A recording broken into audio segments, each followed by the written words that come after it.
It's the morning drive here at Mirror Business FM, and next up we're seeing an historic wealth shift. It's accelerating across the globe. According to data from the Residence and Citizenship Advisory firm Henley and Partners, millionaires are relocating across borders at a rate of knots, and the momentum is building. Now, leading the pack, as it were, the UAE's emerged as the world's most attractive destination for high net worth individuals in 2025. Something like 9,800 millionaires have chosen the UAE as their new home, more than any other country on the planet. Now, to consider what this unprecedented migration of capital means, my guest, Chris Rose, is a Dubai-based family office strategist, a former international law firm partner, advising ultra-high net worth individuals, founders, and institutional investors on complex cross-border transactions. And he is with me in the studio. Chris, it's good to meet you. Good to meet you. Thank you for having me. You're very welcome. So let's start kind of broadly, I guess, the broad strokes first off. What's driving this movement? It's something like 142,000 millionaires in 2025. Has been documented. Projections are it's going to hit 165,000 by the end of this year. What's behind it, do you think? Well, let's put that in context first. I mean, this is quite a number. Imagine like a city the size of Boulder, Colorado, or Cambridge in the UK, just picking up, getting on an airplane, taking all their assets and moving somewhere. So just put that into your head. What's driving it? It's probably convergence of three factors. There's certainly geopolitical uncertainty, conflict, political polarization in some places, regulatory shifts. Secondly, tax and policy changes in many jurisdictions. But I think the third and more important reason is more structural. I think wealth has become more mobile in recent years. A lot of this wealth, or the creators of this wealth, have a global mindset. They already had global businesses. So this is more strategic optionality. But I think the bigger question for you is, for anyone, is how much of this are just residents moving and how much of it is institutional capital picking up and setting down roots? That's interesting. I sat thinking about this last night, thinking of a few things to ask you, and I kind of, had a moment to sort of ruminate, really. And it struck me exactly that why are so many millionaires, why are the ultra high net worth looking abroad? It's a lot to do with the fact that you can now, it is facilitated that this can happen as well, isn't it? Simply put, because it's possible. It's possible, and people are increasingly looking to diversify. They don't want all their eggs in one basket. That used to be just one asset class, but now it's one country. And so they want that flexibility in case things have to change quickly. Which countries are seeing the biggest outflows in your experience, in your kind of day-to-day, and what's prompting wealthy individuals, from what people say to you, to leave? Sure. Well, certainly UK is the headline. It is, yeah. There's been an exodus for years, but certainly after the change, the non-dom reform last year, that has seen a sizable push, but that was coming for a while. I think that why people are leaving and what's bringing them to countries like this, is that your direct question, or do you want me to go more broadly? Be direct, why not? No, I think UAE has seen nearly 10,000 people relocate here, and I think there's a variety of factors there. I mean, obviously people immediately go to tax, but it's bigger than tax. Yeah. People want security and political stability. They look at where quality education is. They want regulatory clarity. And I think those are all the touch points for a lot of people. I mean, everyone hears the stories about UAE. You could go to a restaurant, leave your phone on the table, go out and come back 20 minutes later. Whereas in London right now, people are saying, don't hold your mobile phone too close to the street. Someone on a motor scooter might grab it. Yeah. So it's those types of issues. Yeah, I mean, it's often quoted, isn't it, at the moment, that we've welcomed, I think it's 9,800 millionaires is the figure last year. But what's interesting to me is the USA was in second place, traditionally, the home of millionaires, I suppose, or there's the perception at least, 7,500. So there's a gap there. And I think it says a lot about the changing perception of the UAE, the Middle East versus the kind of Western wealth hubs as well. There's an element of that there. It's true. I think that we used to have just a few traditional wealth centers, but there's more of a multipolar architecture now, and I think that UAE is credibly one of those nodes now, and it's and certainly post-COVID. Anyone who I talked to who has visited UAE pre-COVID, I said, you need to come back. Yeah. I also think you need to look at the migration policies of some of these countries, especially UAE. The Golden Visa program has been remarkably successful.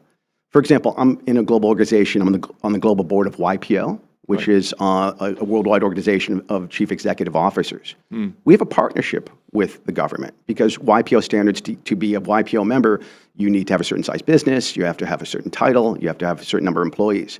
So they pre-qualify for the Golden Visa. We had an event last year, a year and a half ago. And we're telling people, you can get a Golden Visa. Many people said, why do I need one? Well, you can get one. 6 months later, people are calling me up and saying, what about real estate? 6 months later, they're saying, well, maybe I should move my business here. Really? It's those type of policies that make the difference. Okay, so that's the chain in full effect, I guess. What else is it, do you think, about the Emirates that has led it to become this kind of global destination for millionaires? I mean, we're all well aware of the glitz aspect, the luxury aspects, the things that, wealthy people, I guess, enjoy. But what else is there? Well, a couple of things. I think that UAE treats people like clients and partners, these with ultra high net worth, whereas, and I think in a lot of other jurisdictions, they're just part of the tax base. And they don't feel like they're appreciated or getting anything for their taxes, whereas over here, they're welcomed. I think that's part one. I think, again, you need to separate typical, millionaires from ultra high net worth, where you have institutions, and they've improved. I mean, between ADGM and DIFC, this institutional architecture, this, the rule of law, you can structure your family office here, your foundations here in a way that you could not really reliably do so years back. People wouldn't, family offices are very, very analytical, where they would pick up and move. They don't do it like that. Yeah. It's a year. Yeah, yeah. That's an interesting point because I was going to bring in corporate tax. That's a relatively recent introduction. It's 9%, but it doesn't seem to have deterred people, institutions from coming here. And I wonder if there's an argument that it's actually helped because it offers perhaps a little more legal certainty. If you're outward looking, if you're internationally based. I think when you talk to most serious families, tax optimization is a short-term play. That's not their focus. It's long-term stability. Yeah. And so they're looking at a country that is looking 20, 50, 100 years into the future and is predictable. I still see a lot of families try to decide between coming, family offices, Singapore and here, and still many go to Singapore because of the longevity of the regime and regulatory and structuring. But the fact that UAE is in the conversation and increasingly in the conversation is credible.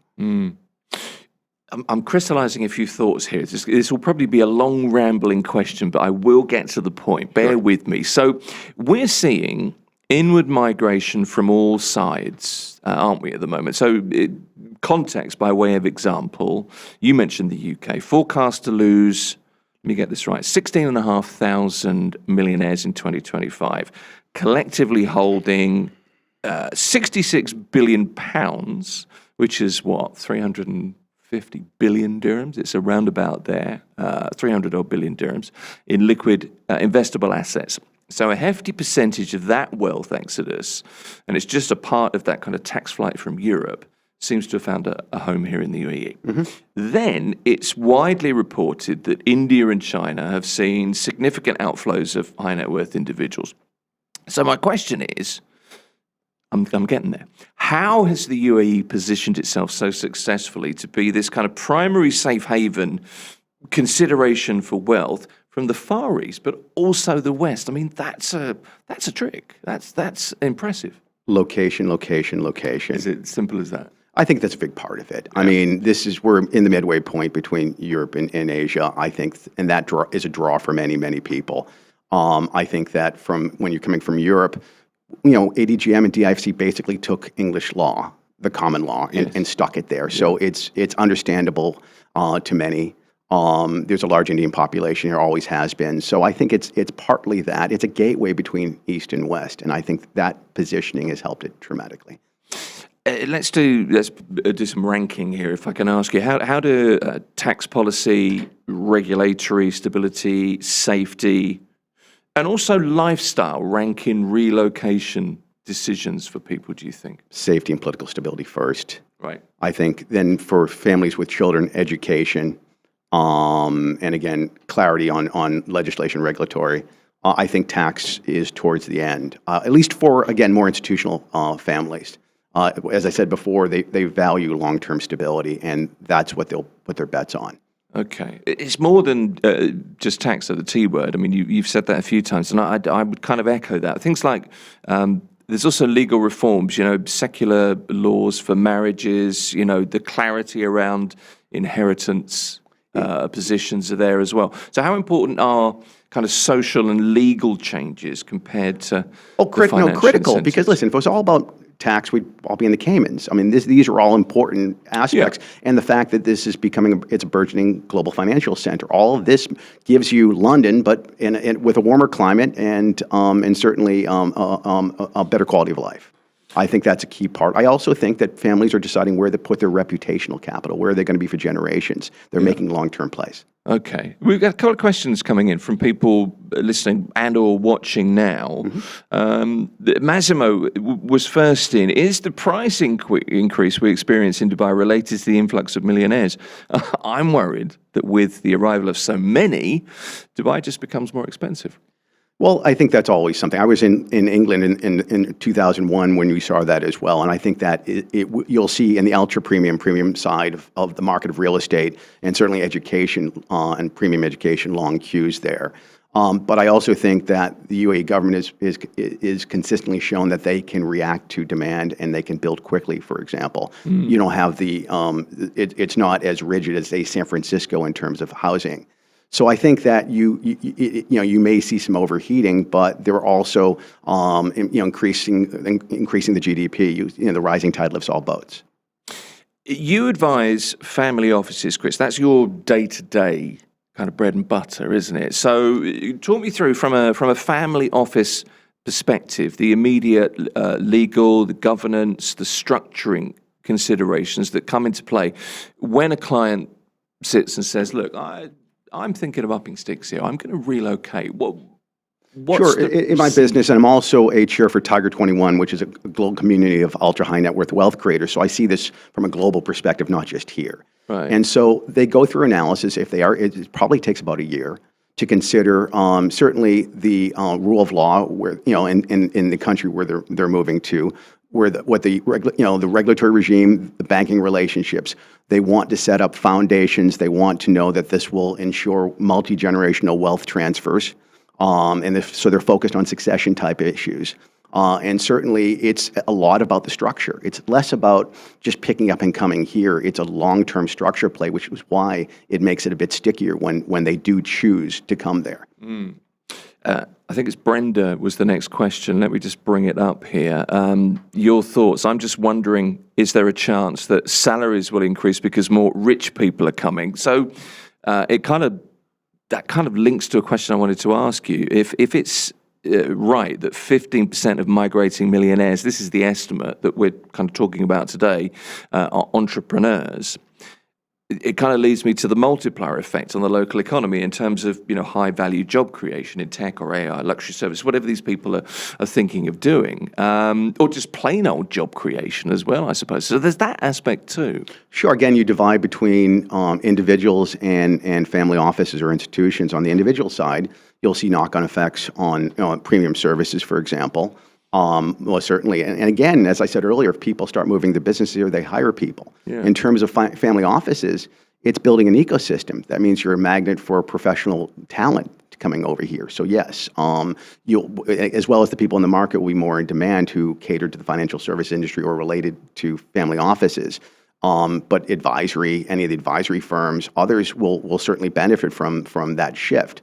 But I mean, this changes economies. Don't forget, a lot of families too, when we say family office, it sounds like this big pool of money. Most of them still have their operating businesses. And to the extent that those operating businesses expand into this country, into this region, then again, it's going to impact everyone. So while we may be focused, and again, that's sort of the mindset of the UK. When you get into a focus on those rich not paying taxes, that's what the UK looks at it. That's right. Whereas you're seeing jobs leave, you're seeing losses of jobs, and you're seeing the economy shrink. These people bring wealth, and that wealth creates jobs, and that job increases GDP. Yeah, it's a double-edged sword, isn't it? Well, hopefully, Brenda, the answer is maybe some opportunity follows as well. That's, I guess, one of the outcomes, potential outcomes. What does this scale of wealth coming to the country mean for the UAE economy overall? What's the effect there? Well, I think that, certainly, again, you're going to see, real estate, especially in the premium segments or ultra premium segments, continue to go up. I think that's a key aspect. I think that, but ultimately, I think it touches on what I said before, is it's to the extent that businesses move here with these families and these individuals, that will have an overall impact on GDP. But in terms of pricing, I think where we're getting to before, I think that it's the segments I mentioned. Yeah. Are we likely to see upward pressure on, real estate prices, obviously, prime, ultra prime segments, but also how does it impact things like the rental markets or school fees or the broader cost of living? Well, listen, school fees, the supply and demand for everything, right? Especially in the key segments. I think, yes, the rental market will continue to be affected, but there's more coming to market. So again, as I said before, I think that will be managed over time. And more Harrow School is coming here. You have more and more schools coming here. It's a supply and demand question. I think that there's a huge queue right now.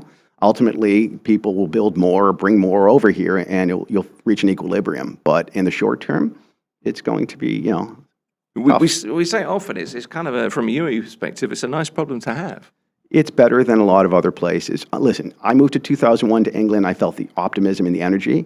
I feel that here now. And that's a special thing when people feel like there's a real future. And I think that the fact that we're attracting people and the people are happy to live here, I think that goes a lot. It says a lot for the economy. Yeah, Let's hope it continues. Yeah, it does. So how long have you been here now? Been coming here for 10 years, living here for 3.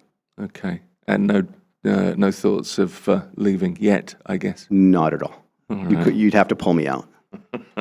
Chris Rose is a Dubai-based family office strategist, and he's behind the Ellipse Family Office Advisory as well. It's good to talk to you. Appreciate you. Likewise. Thank you for your time. Thank you very much. This is Mirror Business FM. Just a reminder of a couple of podcasts that we've launched recently. First of all, Crossroads. Join us as we step in to Crossroads. It's a collaboration between Middlesex University of Dubai and Mirror Business FM every Friday, and that's 1 to 2. Dr. David Tully and Dima Magalse welcome a new guest from across the global entertainment industry. So that's Crossroads, Fridays 1 to 2, Mirror Business FM, and also you can catch every episode on YouTube and across your favorite podcast platforms. As they say, we'll see you at the Crossroads. This is Mirror Business FM.